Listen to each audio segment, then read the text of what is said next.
नमस्ते, नमस्कारम। Welcome to the YouTube channel of study IQ। मेरा नाम नानकी बवेजा है, मैं फैकल्टी फॉर इकोनॉमी हूँ यहाँ पे स्टडी IQ में। आपने जैसे कि मुझे प्रीवियस वीडियोस में भी देखा होगा, तो हम यहाँ पे एक सीरीज़ कंडक्ट कर रहे हैं जिसका नाम लक्ष्य है।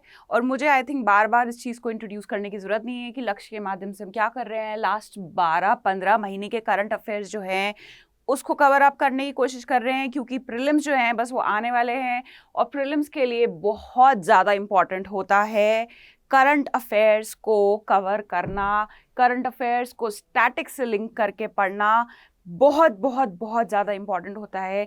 चाहे आप मेंस दे लें, चाहे आप प्रीलिम्स दे लें, current affairs is indispensable part of the UPSC aspirants. आप रोज़ न्यूज़पेपर पढ़ते हैं तो उससे अच्छी कोई बात हो नहीं सकती है।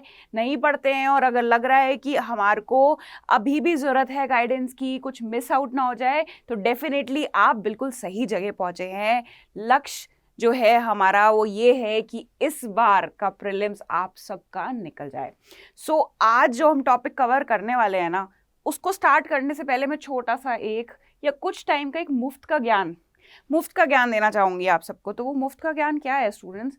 वो ये है कि अपने पर्सनल एक्सपीरियंस से बता रही हूँ, और जितने भी स्टूडेंट्स को मैंने आज तक मेंटर किया है उनके भी एक्सपीरियंस, वो किस तरीके से पेपर दे रहे हैं, उनसे एक बात मैंने कंक्लूड करी है कि अगर आप पढ़े ही जा रहे हैं, no matter how much you read, कितने करंट अफेयर्स पढ़ लीजिए, कितने न्यूज़पेपर जितने मर्जी चाहें, जितनी कंसिस्टेंसी से पढ़ लीजिए, जितना मर्जी स्टैटिक पोर्शन कंप्लीट कर लीजिए, अगर आप प्रैक्टिस पेपर सॉल्व नहीं कर रहे हैं तो मैं ये नहीं कहूँगी कि पेपर क्लियर नहीं होगा, लेकिन जो चांसेस हैं ना पेपर क्लियर करने के, वो बहुत ब्लीक हो जाते हैं, बहुत कम हो जाते हैं। तो स्टूडेंट्स, मेरे अपने खुद के पर्सनल एक्सपीरियंस से ये आपको एक मैसेज है सबको जो आप वीडियो देख रहे हैं कि please please please, it's the high time now. 1 महीना बचा है पेपर्स के लिए। प्लीज़ जितने ज़्यादा मॉक टेस्ट सॉल्व कर सकते हैं प्लीज़ अपीयर कीजिए। एक स्टूडेंट आया मेरे पास, बोले मैम मैंने तो सारा स्टैटिक पोर्शन कर लिया, मैंने मॉक टेस्ट भी दिए थे, तो पता नहीं क्या गड़बड़ हो गई, वहाँ जाके पेपर ही क्लियर नहीं हुआ। तो मैंने उस स्टूडेंट से पूछा कि कितने मॉक टेस्ट दिए थे? मैंने कहा मैम हर सब्जेक्ट के 2-2। तो students, you have to understand कि आप किस लेवल पे कॉम्पीट करने जा रहे हैं। एस्पिरेंट्स जो हैं कितने सीरियस हैं, कितने डेडिकेटेड हैं, कितनी ज़्यादा मेहनत करते हैं। और आपका कंपटीशन सिर्फ उन्हीं से नहीं है जो इस साल फर्स्ट टाइम पेपर दे रहे हैं।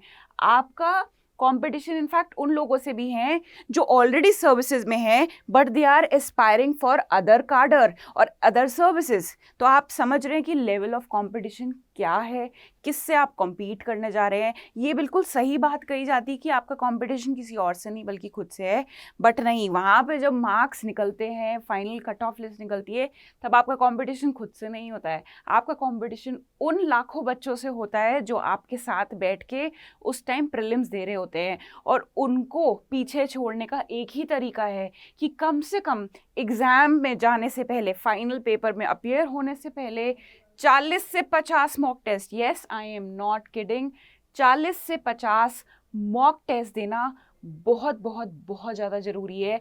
और साथ ही साथ जो गलती मोस्ट ऑफ द स्टूडेंट्स करते हैं वो ये है कि वो CSAT की प्रैक्टिस नहीं करते हैं। अगर आप प्रीवियस ईयर के क्वेश्चंस देख रहे होंगे ना, तो आप देख रहे होंगे कि CSAT का लेवल भी हर साल इंक्रीज होता जा रहा है। जो level of questions they are asking in CSAT is increasing tremendously. और अगर आप ये गलती कर रहे हैं कि CSAT की प्रैक्टिस अभी तक चालू नहीं करी है और जहाँ 1 महीना ही रह गया एग्जाम के लिए, तो आई थिंक सो ये एक ब्लंडर है जो आप अपनी एस्पिरेंट लाइफ में कर रहे हैं। क्योंकि इससे ज़्यादा कुछ पेनफुल नहीं हो सकता कि आपका जो प्रीलिम्स GS1 पेपर है वो निकल गया और आपका कहाँ आप रुक रहे हैं, कहाँ अटक रहे हैं, रुक रहे हैं आप CSAT में। तो ये गलती मत कीजिएगा अपने साथ।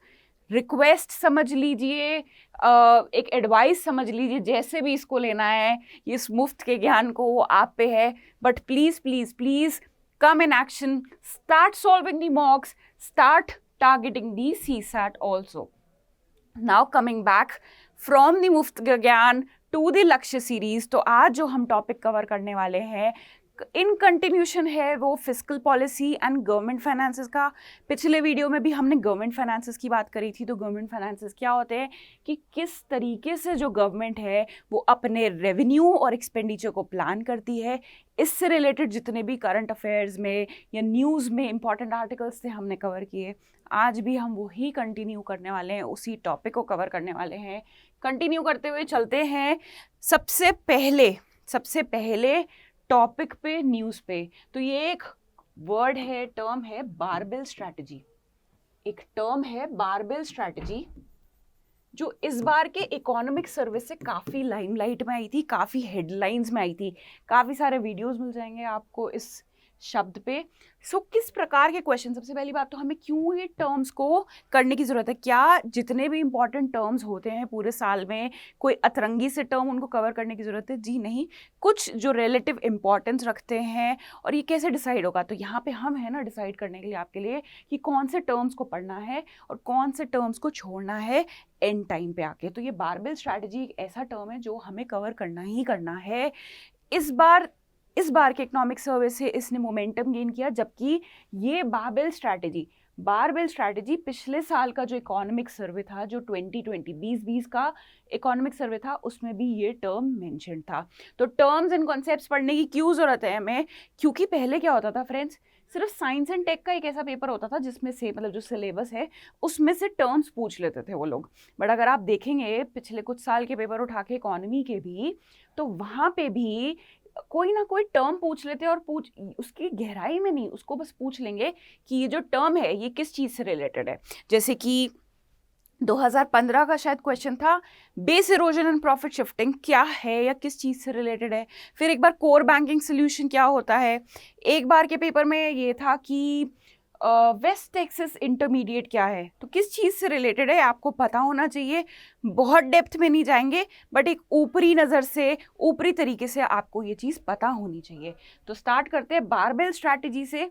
तो बारबेल स्ट्रैटेजी क्यों हेडलाइंस में आया? क्योंकि गवर्नमेंट ऑफ इंडिया ने इकोनॉमिक सर्वे में ये प्रोवाइड किया गया था कि जो गवर्नमेंट ऑफ इंडिया है ना, उन्होंने बारबेल स्ट्रैटेजी का उपयोग किया है to tackle the multiple waves of pandemic. तो बारबेल स्ट्रैटेजी के 3 की पॉइंट्स हैं। एक तो एजिलिटी, एक फ्लेक्सिबिलिटी, और दूसरा है high frequency data. High frequency data को आप रियल टाइम डेटा भी कह सकते हैं। तो बारबेल होता क्या है? ये एक ऐसी चीज़ है जो आपने आई थिंक सबने ही देखी होगी। डम्बेल्स देखे हैं आपने, जिम जाते ही होंगे, नहीं भी गए होंगे, फिट एंड फाइन है तब भी आपको पता होगा कि डम्बेल्स क्या होता है। तो जिस तरीके से डम्बेल की 2 साइड्स होती हैं, उसकी 2 साइड्स होती हैं, इसी प्रकार से जो बारबेल है इसकी भी 2 साइड्स होती हैं। इसकी फर्स्ट साइड जो होती है वो होता है एजाइल रिस्पॉन्स और दूसरा होता है सेफ्टी नेट। एक एक को डिस्कस करेंगे। परेशान होने की बिल्कुल भी ज़रूरत नहीं है कि ये क्या है, इसको कैसे समझना है। बहुत ही सिंपल तरीके से और इसको कनेक्ट करके आपको प्रेजेंट टाइम एग्जाम्पल से मैं आपको इस चीज़ को बहुत आसानी से समझा दूंगी। तो पहला जो है एजाइल रिस्पॉन्स। तो जो एजाइल रिस्पॉन्स मतलब फ्लेक्सिबल रिस्पॉन्स, ये एक इस तरीके की स्ट्रैटेजी होती है, इस तरीके की प्लानिंग होती है जो कि ना सिर्फ गवर्नमेंट्स बट बिजनेस हाउसेस भी यूज़ करते हैं कोई भी कंटीजेंट सिचुएशन को टैकल करने के लिए। तो इस काइंड ऑफ स्ट्रैटेजी, इस टाइप ऑफ प्लानिंग में क्या होता है, ये बहुत ही फ्लेक्सिबल टाइप की प्लानिंग होती है। इसका जो ऑपोजिट होता है, बारबेल स्ट्रैटेजी का जो ऑपोजिट होता है वो होता है वाटरफॉल अप्रोच। वाटरफॉल अप्रोच जहाँ पे अगर एक बार प्लान बना लिया तो नो मैटर व्हाट, एक बार प्लान बन गया तो नो मैटर व्हाट वो ही फॉलो होगा। लेकिन जो ये बारबेल स्ट्रैटेजी है इसका क्रक्स क्या है? एजिलिटी। इसका क्रक्स क्या है? फ्लेक्सिबिलिटी। तो यहाँ पे जो हमारी स्ट्रैटेजी है, जो गवर्नमेंट या जो भी बिजनेस हाउस जो स्ट्रैटेजी बनाते हैं वो फटाफट चेंज कर सकते हैं। वो इतनी फ्लेक्सिबल होती है कि मान लीजिए जो प्लानिंग करी, मान लीजिए प्लान ए बनाया, अगर उसका result as per the intention नहीं था, एज पर जो हमें चाहिए था, अगर वो रिजल्ट वो प्रोड्यूस नहीं कर रही है तो उस प्लानिंग में फटाफट वो बिजनेस हाउस या गवर्नमेंट चेंज कर लेते हैं। इसका बहुत ही बेहतरीन एग्जाम्पल है जब 2020 में फर्स्ट टाइम कोविड की वेव आई थी, तो अगर आपको याद हो तो नेशन वाइड लॉकडाउन लगा दिया गया था इमीडिएटली। एकदम से नोटिस आया, गवर्नमेंट का ऐलान किया गया कि आप जहां हैं वहीं रुक जाइए, आपको मूव करने की जरूरत नहीं है। Trains, buses, highways, state borders सब एकदम से बंद कर दिए गए थे। तो इससे अगर आपको याद है तो हुआ क्या था, करना क्या चाहती थी गवर्नमेंट, लोगों को वहीं के वहीं रोकना जहां वहां वो हैं। क्यों?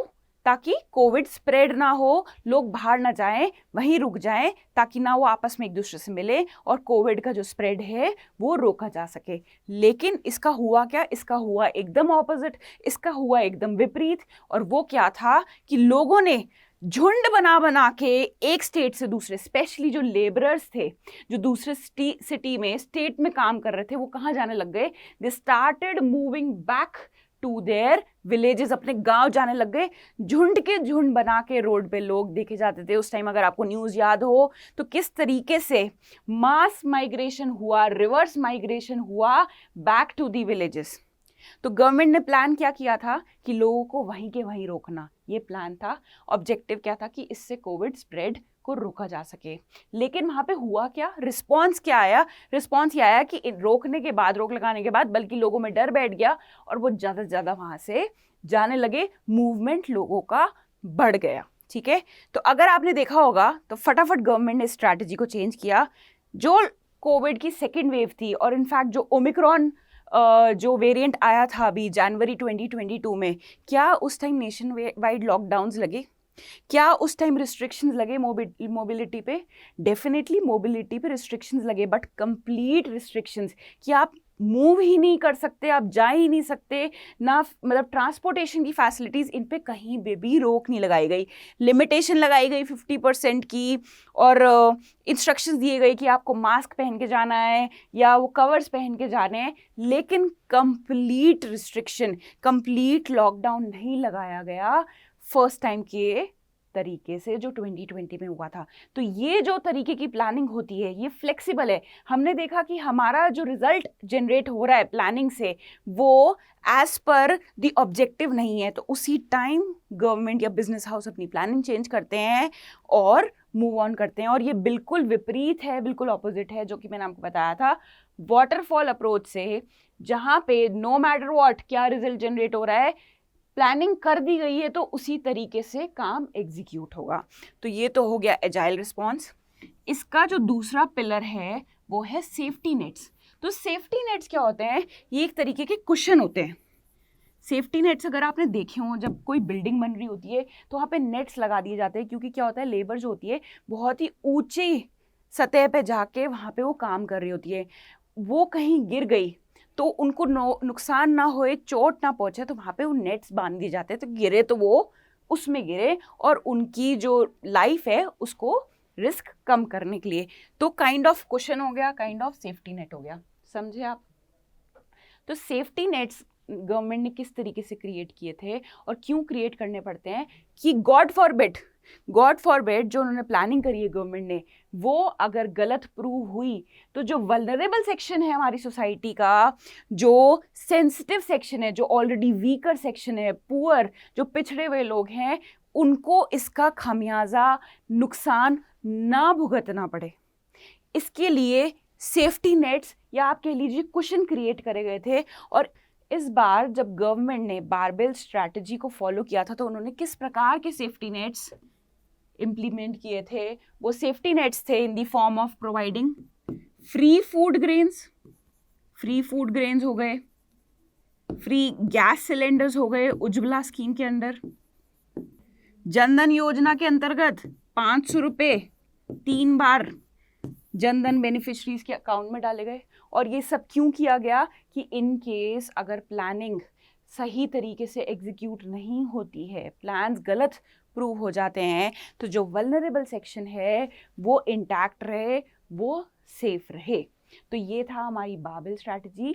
किस तरीके से हमने पढ़ी, इसके 2 पिलर्स हैं। एक है एजाइल रिस्पॉन्स, जहाँ पे फ्लेक्सिबिलिटी, एजिलिटी का अपने आप में मतलब फ्लेक्सिबिलिटी होता है।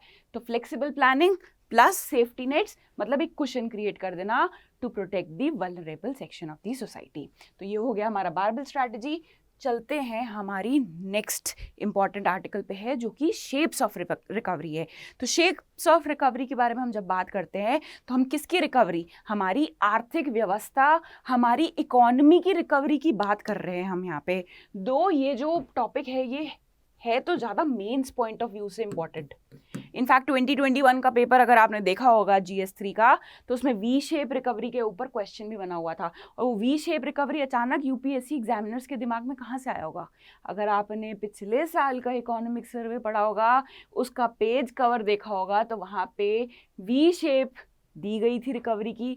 इनफैक्ट पिछले इकोनॉमिक सर्वे जो 2020 का था, उसमें कहा भी गया था कि जो शेप ऑफ रिकवरी इकोनॉमी ले रही है वो वी शेप रिकवरी है। और इसी वजह से शेप ऑफ डायरेक्ट क्वेश्चन था इस बार के मेंस पे on V shape recovery. But आपको अगेन जैसे मैंने बोला, कुछ टर्म्स एंड कॉन्सेप्ट्स पता होने चाहिए, उनके कुछ बेसिक्स पता होने चाहिए, ब्रीफ में पता होना चाहिए। तो इसको हम एक बार प्रीलिम्स के पॉइंट ऑफ व्यू से भी डिफरेंट शेप्स ऑफ रिकवरी को पढ़ लेते हैं।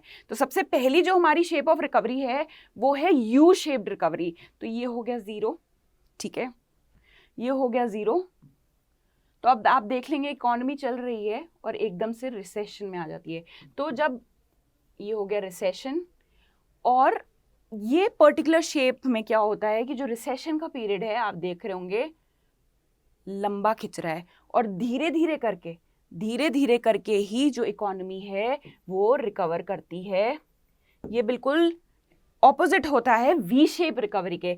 तो जो वी शेप रिकवरी होती है उसके बारे में भी नेक्स्ट स्लाइड में बात करेंगे, बट एक बार आपको थोड़ा सा ब्रीफ आइडिया देने के लिए। तो वी शेप रिकवरी में क्या होता है, बहुत ही अचानक से डाउनफॉल होता है और उसके बाद जो रिकवरी होती है वो उतनी ही शार्प होती है as compared to the U shape recovery, जहाँ पे जो रेट ऑफ रिकवरी है, पहले देखिए, एक तो ये रिसेशन है, थोड़ा सा लंबा खिंचता है यहाँ पे, उस वजह से अनएम्प्लॉयमेंट तो जनरेट होएगा ही, भाई रिसेशन है इकोनॉमी में, तो obviously it will be accompanied with unemployment, बेरोजगारी बढ़ जाती है, प्लस स्टैगफ्लेशन।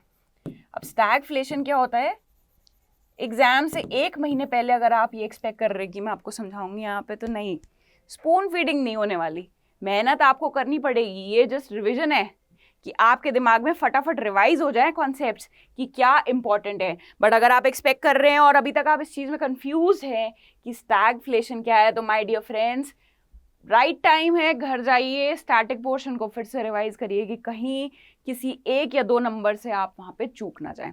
तो ये हो गई हमारी यू शेप रिकवरी। इसके ऑपोजिट में होती है वी शेप रिकवरी, जो 2020 के इकोनॉमिक सर्वे में कहा गया था कि इंडियन इकोनॉमी जो है वी शेप रिकवरी ले रही है, मतलब शेप ऑफ रिकवरी जो फॉर्म हो रही है वो वी शेप रिकवरी है। इसी वजह से जो 2021 का मेंस GS3 का पेपर था वहाँ पे भी डायरेक्ट क्वेश्चन था वी शेप रिकवरी। तो वी शेप रिकवरी में क्या होता है, स्टीप फॉल, स्टीप मतलब एकदम खड़ी गहराई, कहते हैं ना, खड़ी गहराई है, खड़ी चढ़ाई है, तो steep fall and steep rise. ऐसा नहीं है कि धीरे धीरे फॉल होगा और धीरे धीरे राइज होगा, नहीं, जितनी तेजी से ये गिरा उतनी ही तेजी से उठता है, and in fact it surpasses the existing growth level, ठीक है। तो ये हो गई इसके साथ हमारी वी शेप रिकवरी। नेक्स्ट जो शेप ऑफ रिकवरी है ना वो है एल शेप रिकवरी। तो ये हो गया फिर से 0। एल शेप रिकवरी में क्या होता है कि इकोनॉमी एक बार रिसेशन में गई ना यहाँ पे, तो वो बहुत लंबे टाइम तक रिसेशन में से निकल ही नहीं पाती है। और जब बहुत आप देख रहे हैं यहाँ पे ये रिकवर नहीं कर पा रही है। अदरवाइज यू में क्या हो रहा था, ऐसे हो रहा था, वी में क्या हो रहा था, ऐसे हो रहा था। बट इफ यू सी जो एल शेप रिकवरी है, यहाँ पे जो इकोनॉमी है वो रिकवर ही नहीं कर पा रही है, लंबे टाइम तक रिसेशन चलता है। तो अब जैसे रिसेशन आया तो सबसे पहले क्या बढ़ती है, बेरोजगारी बढ़ती है। बेरोजगारी बढ़ने के साथ साथ क्या होता है कि जो असेट्स हैं, जो आपकी मशीनरी है, जो इन्वेस्टमेंट इन मशीनरी है फैक्ट्रीज में, वो अनयूटिलाइज रह जाती है। क्यों? क्योंकि कोई डिमांड ही नहीं है, लोगों के हाथ में पैसा नहीं है खर्च करने के लिए, तो वो किसके ऊपर खर्च करेंगे? और अगर खर्च नहीं करेंगे तो मार्केट में डिमांड क्या हो जाती है? गिर जाती है, ऑलमोस्ट ज़ीरो हो जाती है। और अगर अब डिमांड ही नहीं है इकोनॉमी में, तो जो फैक्ट्रीज हैं, जो मैन्युफैक्चरिंग यूनिट्स हैं, वो किसके लिए प्रोड्यूस करेंगे? तो जो असेट्स हैं वो unutilise assets are not properly utilized और are unutilized। तो एल शेप रिकवरी में आपको क्या देखना होता है? ये सबसे वर्स्ट केस सिनेरियो होता है जहाँ पे इकोनॉमी बाउंस बैक कर ही नहीं पाती और लंबे टाइम तक क्या चलता है? रिसेशन चलता है। ठीक है, अब चलते हैं नेक्स्ट शेप ऑफ रिकवरी, जो कि डब्ल्यू शेप ऑफ रिकवरी है। और इसमें अगर देखें तो क्या होता है?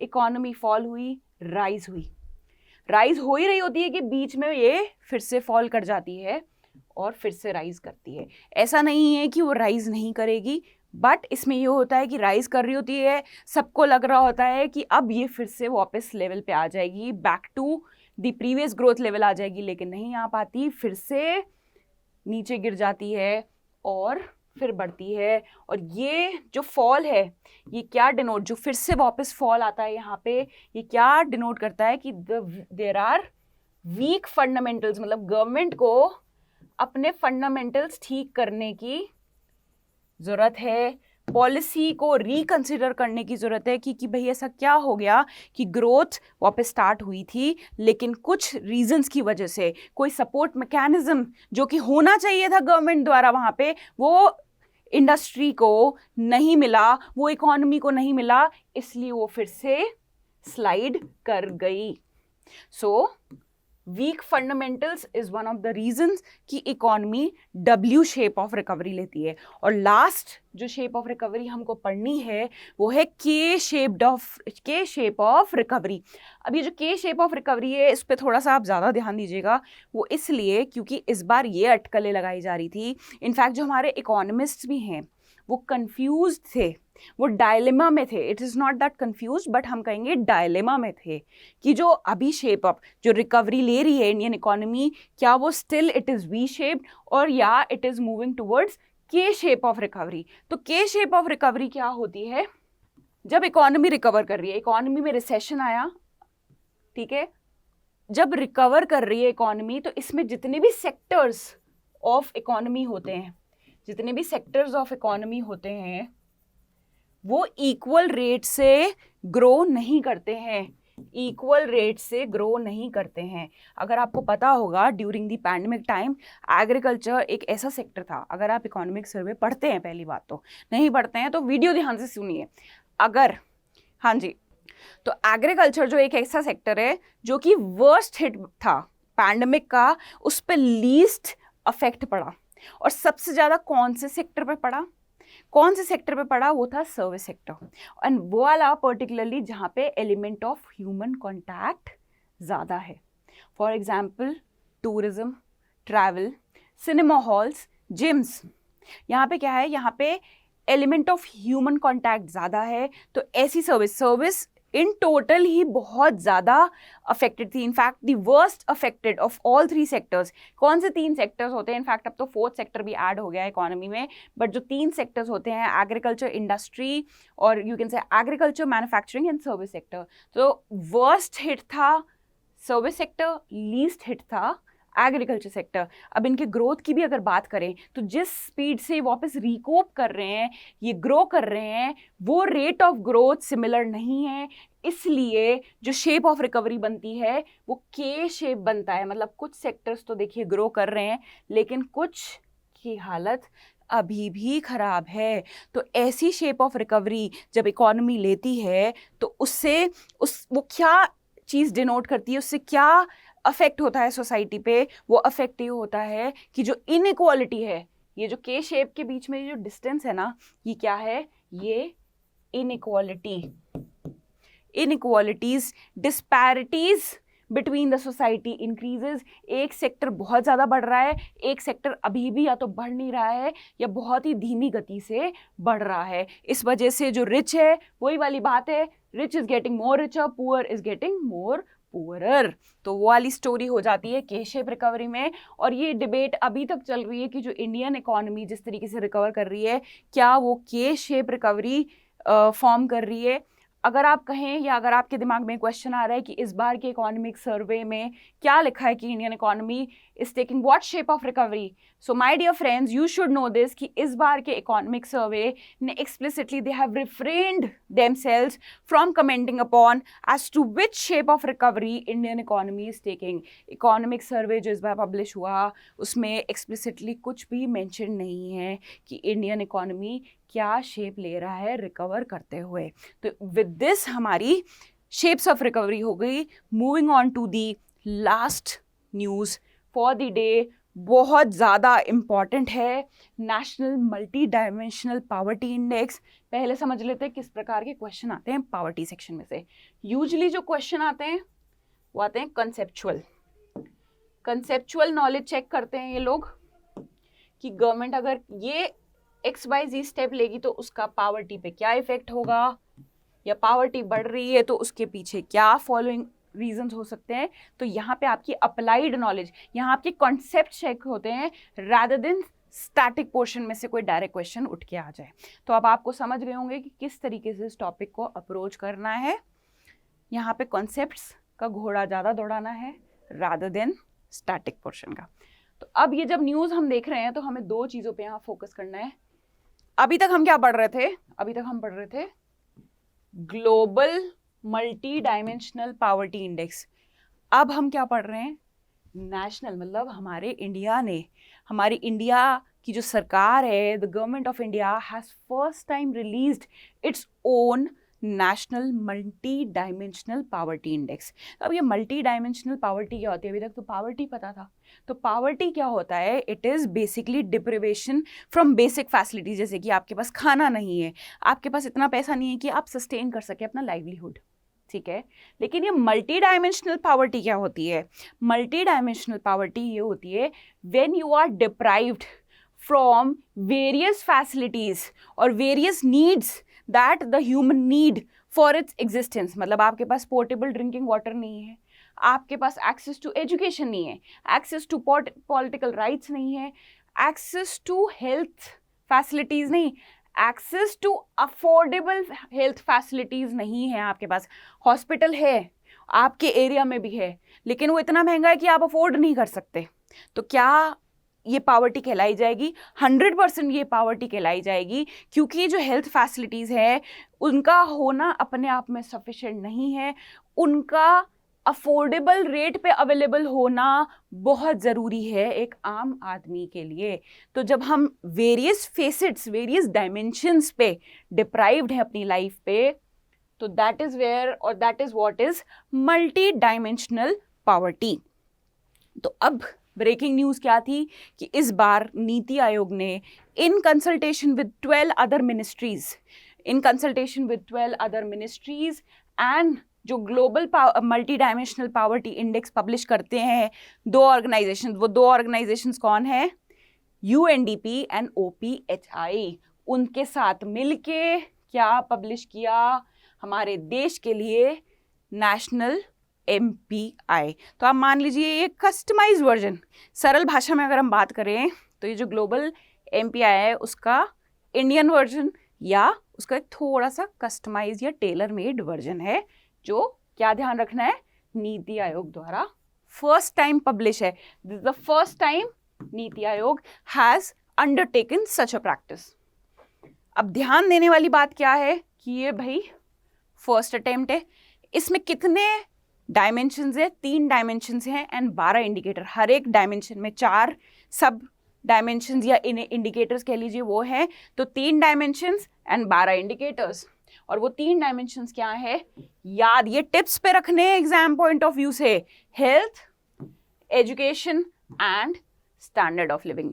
Health, education, standard of living. फिर से health, education and standard of living, ये 3 चीजें हैं, ठीक है। और 12 इंडिकेटर्स हैं। हाउस होल्ड डेटा किस तरीके से कलेक्ट किया गया, किसके बेसिस पे बनाया गया? जो नेशनल फैमिली हेल्थ सर्वे हुआ था वहां से डेटा कलेक्ट किया गया। इंडिया की रैंकिंग जब कंपेयर करी गई ग्लोबल लेवल पे तो India stands on 66th position and last but not the least, ये जो सर्वे किया गया, ये जो एक्सरसाइज करी गई, ये सिर्फ स्टेट लेवल पे नहीं बल्कि it covered every nook and corner of the country, which means districts wise या डिस्ट्रिक्ट को कवर करते हुए ये इंडेक्स कंपाइल किया गया है। तो ये चीज़ ध्यान रखनी है आपको, that the data is not compiled on the basis of the states but it has covered all the districts as well. तो जो ये मैंने गोले बनाए हैं ना, ये डिज़ाइन नहीं है, इन पॉइंट्स पे आपको फोकस करना है। अब देखते हैं कि क्या और रिजल्ट्स निकल के आए इस इंडेक्स से। तो जो सबसे बॉटम में है ना, बॉटम 5 में सबसे पहले कौन है जी? हमारा प्यारा बिहार। बिहार में almost 51% of the population is multi dimensionally poor, followed by Jharkhand, UP, MP. तो ये 3 याद रखना बहुत ज़्यादा ज़रूरी है। And the least ones are in Kerala, Goa and Sikkim. Kerala is also one of the most literate state in our country. तो उसी से याद रख लीजिएगा अगर वहाँ कंफ्यूजन हुए कि केरला में जो टॉप 5 जो रैंकिंग आई है, केरला में सबसे लीस्ट मल्टी डायमेंशनल पॉवर्टी के अंडर है लोग, एंड सबसे ज़्यादा कहाँ है? Bihar, followed by Jharkhand and UP. अब आपको घर जाके क्या करना है? PDF घर जाके तो आप इसे घर पे ही हैं। आपको लेक्चर खत्म होने के बाद क्या करना है? आपको लेक्चर खत्म होने के बाद फटाफट से PDF डाउनलोड करनी है, PDF में से स्टैटिक पोर्शन रिवाइज करना है, और जब आपका स्टैटिक पोर्शन भी रिवाइज हो जाए, आपको क्या करना है? मुफ्त का ज्ञान दिया था ना मैंने स्टार्टिंग में, मुफ्त के ज्ञान के अकॉर्डिंग आपको मैक्सिमम से मैक्सिमम मॉक टेस्ट अपेयर करने हैं। ये एक क्वेश्चन देख लीजिए, प्रीवियस ईयर क्वेश्चन है ये, इससे आपको आइडिया लग जाएगा कि किस प्रकार के क्वेश्चन पूछे जाते हैं। मैंने आपको बोला था स्टैटिक पोर्शन में से नहीं आएंगे, ये एक ऐसा टॉपिक है जहाँ पे कहाँ से क्वेश्चन आएंगे? आपके कॉन्सेप्ट्स को, आपके एप्लीकेबिलिटी ऑफ नॉलेज को चेक किया जाएगा। तो ये क्वेश्चन है कि in a given year in India official poverty lines are higher in some states than the other, and what could be the reason of that? ये I leave it to you, practice question मान के इसको solve कीजिएगा, दिमाग के घोड़े दौड़ाइएगा। अगर दिमाग के घोड़े नहीं दौड़ रहे हैं, कोई अड़चन आ रही है, कोई अटकलें आ रही हैं, कोई मुश्किल आ रही है, तो कहाँ कॉन्टैक्ट करना है? आपको यहाँ कॉन्टैक्ट करना है। प्लीज़, ये ऐसा टाइम है स्टूडेंट्स कि हमें मोटिवेशन की ज़रूरत होती है। बहुत बार हम अपने आप पर डाउट भी करने लग जाते हैं कि नहीं होगा, क्या मैं पढ़ रहा हूँ वो सही पढ़ रहा हूँ, मेरे फ्रेंड्स मुझसे आगे तो नहीं निकल जाएंगे, क्या इस बार मेरा टाइम में हो पाएगा? ये सारी सोच को एक साइड कर दीजिए। आपके हाथ में सिर्फ मेहनत करना है, आपके हाथ में रिजल्ट नहीं है। आप जो कर सकते हो वो सिर्फ मेहनत कर सकते हो, मॉक टेस्ट सॉल्व कर सकते हो, रिविजन पे रिविजन कर सकते हो। फिर भी अगर दिमाग में कोई मेंटल बैरियर है, कोई ब्लॉकेजेस हैं, देन प्लीज़ मेरे को मेरे इंस्टाग्राम पे एनी टाइम आप मैसेज ड्रॉप कीजिए। कोशिश करूँगी कि आपकी प्रॉब्लम का सोल्यूशन दे सकूं, उसका समाधान कर सकूं। ठीक है, till then please stay tune, keep watching, and all the best for your preparation.